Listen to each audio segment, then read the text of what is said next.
말씀이 여기에 계십니다. 예, 사주풀이와 함께 하십니다. 네, 오늘 순서 시작합니다.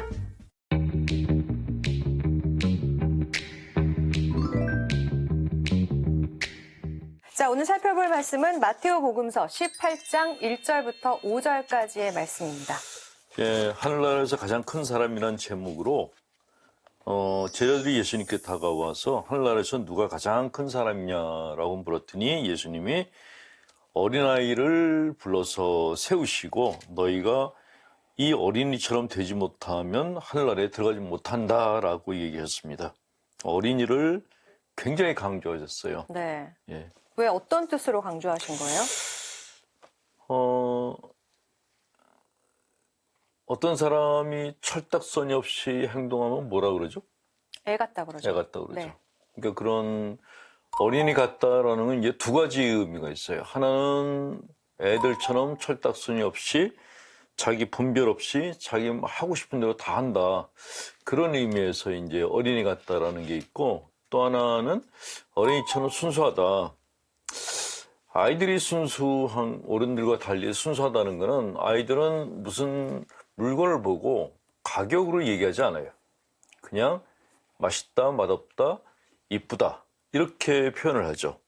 그러니까 우리 마음이 순수한 마음과 세속적인 마음이 있는데 순수한 마음은 사물을 그냥 그대로 본다고 합니다. 세속적인 마음은 평가를 한다 그러죠. 예를 들어서 사람을 만났는데 그 사람을 보고서 외모가 괜찮네? 아니면 인성이 좋네? 이렇게 평가하는 거는 이제 순수한 거고 네. 연봉이 얼마야? 직업은 뭐야? 어느 위치에 있어? 이렇게 보는 건 이제 세속적인 평가라고 얘기를 하는 것이죠. 세속적인 마음을 경계를 해야 되는 이유가 있는데 경계해야 되는 이유가 모든 걸 다 이렇게 가격으로 알고 상품으로 아니까 사람까지도 사고팔고 한다는 거예요. 그래서 생긴 게 오래전에 노예무역, 인신매매, 노동갈취 이런 것들이 생겼던 것이죠. 그리고 세속적인 마인드를 가지면은 동물들을 보더라도 우리가 함께 사는 자연 생명체 이렇게 안 보죠. 연못안에 물고기가 다녀요. 어때요? 예쁘죠? 이쁘죠? 네. 근데 그걸 보고 전혀 횟감이라고 생각하는 사람이 있어요. 그게 세속적인 마인드라는 거예요. 저 물고기 팔면 얼마나 벌 텐데? 이렇게 생각하는 것이 세속적인 마인드라는 것이죠. 이 순수한 마음을 가진 아이들은 식물들과도 대화를 한다 그래요. 프란치스코 성인이 그 자연과의 대화를 하셨다고 하는데 프란치스코 성인이 바로 아이 같은 마음을 가졌기 때문에 그렇다라고 하는 것이죠. 순수한 마음을 가진 사람들은 자연을 보고 아름답다. 그 안에서 한임을 느끼는데 세속적인 마인드를 가진 사람들은 저거 나무 팔면 얼마 떨어지겠는데 모든 걸 다 상품화해서 가격으로 이렇게 판단한다는 것이죠. 그래서 예수님께서 그렇게 가격으로 모든 걸 다 유물론적 관점에서 판단하면 천당에 못 들어온다. 천당은 세속적인 그런 마인드를 갖지 않은 순수한 마음을 가진 어린아이 같은 사람들만 들어올 수 있다라고 이야기를 하신 겁니다. 네. 전에 교황님이 연설하실 때 그 어린이가 제대 위로 올라온 적이 있어요. 네, 기억하시죠? 네. 아이들은 어른들의 인성을 알아요. 제가 본당 신부할 때도 보좌 신부들이 이제 오는데 보좌 신부들마다 다 달라요. 지혜롭게 아이들이 막 가서 앵기고 재롱 떨고 그리고 보좌가 애들하고 노느라고 누가 신부고 누가 아이인지 모를 정도로 그런 보좌들이 있어요.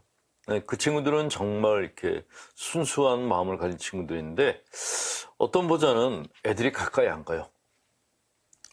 옆으로 살살 돌고 보좌 신부도 애들을 안 부르더라고요. 그래서 이게 아이들이 그 사람 마음을 어떠 아는구나 하는 걸 느꼈는데 어린아이가 할아버지인 프란치스코 교황님께 갔다는 거는 프란치스코 교황님 마음이 그만큼 순수하다라는 것을 입증하는 거죠. 네. 자, 이번에는 마테오 복음서 18장 6절에서 9절까지의 말씀 살펴보겠습니다. 예, 이 말씀은 좀 듣기에 좀 무서운 느낌을 줄 수도 있어요. 나를 믿느니 작은 일 가운데 하나라도 죄짓게 하는 자는 연자매를 목에 달고 바다 깊은 곳에 빠지는 편이 낫다. 남을 죄짓게 하는 일을 하는 사람, 내 손이나 발이 너를 죄짓게 하거든 그걸 잘라 던져버려라. 두 손이나 두 발을 가지고 영원한 불에 던져지는 것보다 불구자나 절름발로 생명에 들어가는 편이 낫다. 눈이 죄를 짓게 하거든 눈을 빼버려라. 그랬어요. 자, 이렇게 거의 뭐 협박성 발언을 갖다가 하셨죠. 네, 예. 약간 극단적인 표현을 많이 쓰셨는데 뭐 연자매를 목에 걸고 바다에 뛰어들어라 라든지 손과 발이 죄를 짓게 되면은 잘라버려라. 왜 이렇게 이런 표현을 하셨는지, 그리고 이 표현을 우리는 그대로 받아들이면 안 되겠죠? 죄를 지었다 그래서 손발을 다 자른다면은 빛나자면은 신체 부위 중에서 남는 게 어딜까요? 모르겠어요. 어디만 남을까요? 모르겠어요.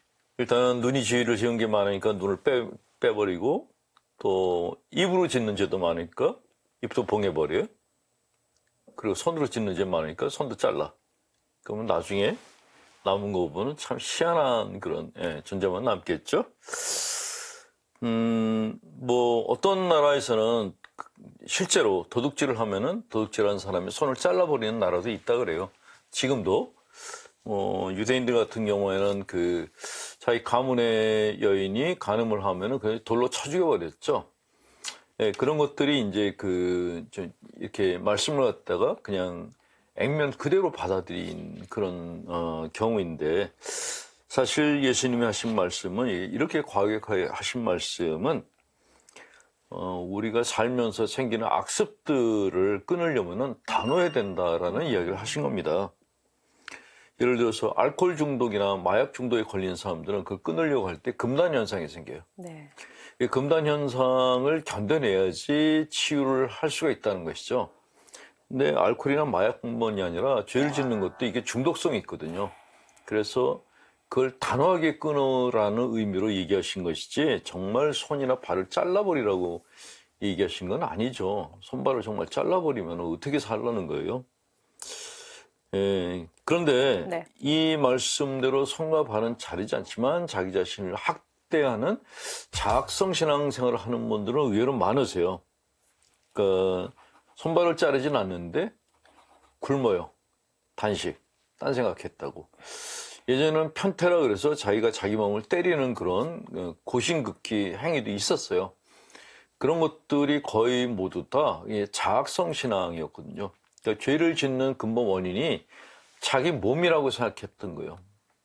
사실은 마음인데, 그러니까 참 무지하게 이를 데 없는 그런 시대에 무지한 방법으로 자학적인 신앙생활을 하는 분들이 참 많았죠.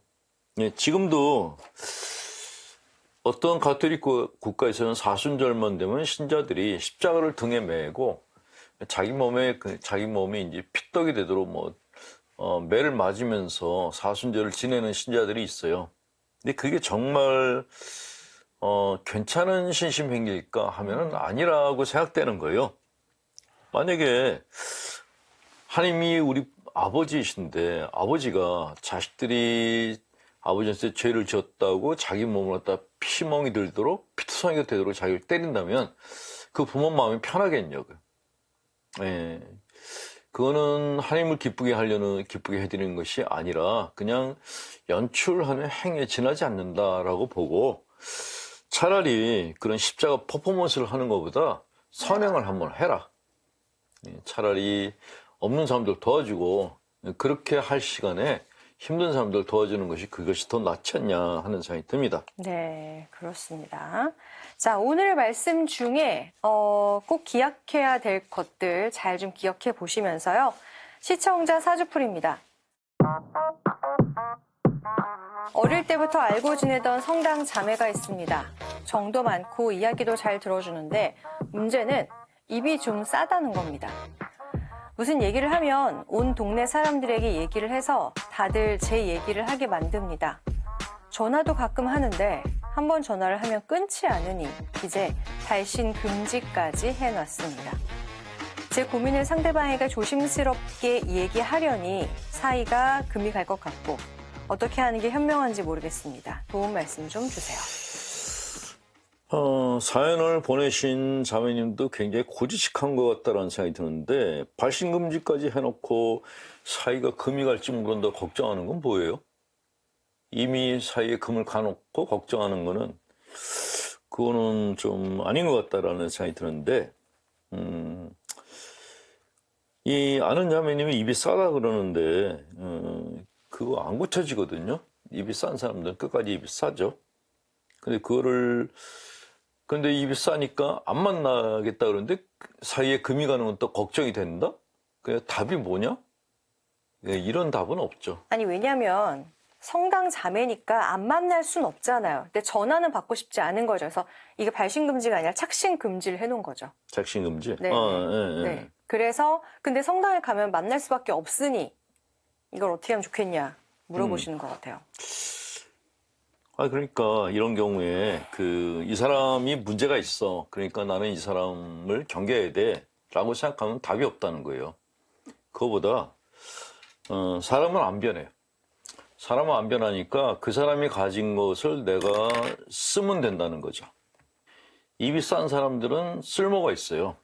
내가 다른 사람들한테 뭔가를 알리고 싶을 때 그 사람한테 알려주면은 그냥 사발통문처럼 사방에 알려줘요. 굳이 그 사람한테 가서 내 고민을 얘기를 하는 그게 문제인 거지 이 사람이 입이 싼 게 문제가 아니라는 거예요. 반대로 생각하시라는 거예요. 내 고민을 얘기 안 하면 될 거 아니야. 왜 얘기를 하고서 왜 이렇게 사단을 만드냐고요. 그러니까 이 입이 싼 자매는 자매님이 고민 얘기한 거를 퍼뜨리는 게 습관인 사람이에요. 처음부터 이 고민을 얘기를 안 하면 되는데 왜 얘기해놓고 이 사람이 내 얘기 다 퍼뜨렸다고 생각을 하냐고요. 그러니까 자매님이 먼저 시작을 잘못했다라는 거예요. 고민을 얘기하지 마시고 예를 들어서 내가 사람들한테 알리고 싶은 얘기만 해주라고요. 그리고 내가 뭐 어떤 사람한테 무슨 얘기를 전하고 싶은데 내가 하기가 좀 불편해. 그러면 이 사람을 통해서 하면 되잖아요. 사석에서. 그런 용도로 그 사람을 쓰면 되는 거예요. 비닐에 대해서 우리가 환경 유해물이라고 비닐을 갖다 다 만들지 말아야 된다. 네. 다 처분해야 된다라고 주장하는 분들이 있는데 이 비닐이 쓸모가 되게 많아요. 일단 물건을 쌀 때 다른 것들은 이렇게 부피가 있고 찢어지기 쉬운데 비닐은 굉장히 견고해요. 그리고 딱 물건을 딱 싸고 나면은 뭐라 그래? 크기가, 사이즈가 네. 되게 작아져요. 그러니까 그렇죠. 트렁크에다 집어넣기가 좋아요.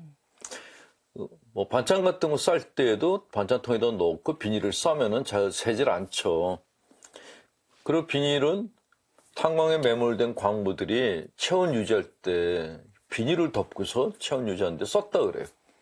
그러니까 어느 것이 이게 폐기물이냐 아니냐 판단하는 그 기준은 애매하다라는 거예요. 이렇게 폐기물 처리 대상이 될 수도 있지만은 사람을 살리는 도구도 될 수 있다. 그러니까 우리가 인생을 지혜롭게 산다는 것은 모든 것을 다 나한테 포지티브하게 긍정적으로 보면서 사는 것이 지혜롭다고 얘기하는 거죠. 그러니까 자매님도 이 자매님을 멀리하거나 뭐 전화를 안 받거나 그러지 마시고 그 자매님하고 얘기하다가 그냥 내가 하고 싶은 얘기를 하면 되는 거예요. 저 사람 얘기가 듣기 싫은데 저 사람이 막 얘기하는 거 이거 끊어야 되나 말아야 되나 그럴 거 없이 그냥 듣다가 이제 나도 얘기하고 싶어. 그리고 내가 하고 싶은 얘기를 해서 퍼뜨리게 하면 되는 거죠. 근데 저 같은 경우는 착신금지는 안 풀 것 같아요. 왜냐면은 전화를 이것 또한 저의 시간과 노력을 들여서 해야 되는 건데 굳이 통화하고 싶지 않은 사람과 막 계속 그렇게 통화를 하고 싶진 않아요. 아니 착신금지를 해놓으면은 네. 이렇게 사람이 불쾌하다고. 그러니까 일단은 전화가 오면은 받고 지금 내가 바쁘다. 옆에 손님이 있다. 그리고 끊으면 되는데 아예 안 받게 되면은 그러면 관계 문제가 생긴다는 거예요. 네네. 저도 뭐 전화가 많이 오는데 전화번호가 일단 이름이 안 뜨는 건 거의 안 받아요. 안 받고 끊는데 일단은 이름이 뜨면은 일단은 받고 그리고 지금 뭐 내가 지금 회의 중이다. 뭐 손님하고 만나고 있다. 얘기하면은 그냥 다 바로들 끊어요. 예, 그렇게 하시는 게 좋지. 아예 이렇게 단절하겠다. 네. 근데 성당 가면 만나잖아요. 그 불편한 사람을 그 좁은 공동체에서 만난다는 게 얼마나 불편해요. 맞아요. 예. 선택을 하실 때 조금 이렇게 좀 폭넓게 지혜롭게 네. 선택을 하셨으면 합니다. 네. 그냥 그 자매님은 스피커로 쓰시는 게 좋을 것 같아요. 그렇죠. 네. 네, 대변인으로. 대변인으로. 네, 알겠습니다. 자, 사주풀이 마칠 시간입니다. 저희 CPBC 플러스 들어오시면요, 게시판 있어요. 거기에 사연 남겨주시면은 신부님과 함께 고민을 해드리도록 하겠습니다. 여기서 인사드릴게요. 고맙습니다.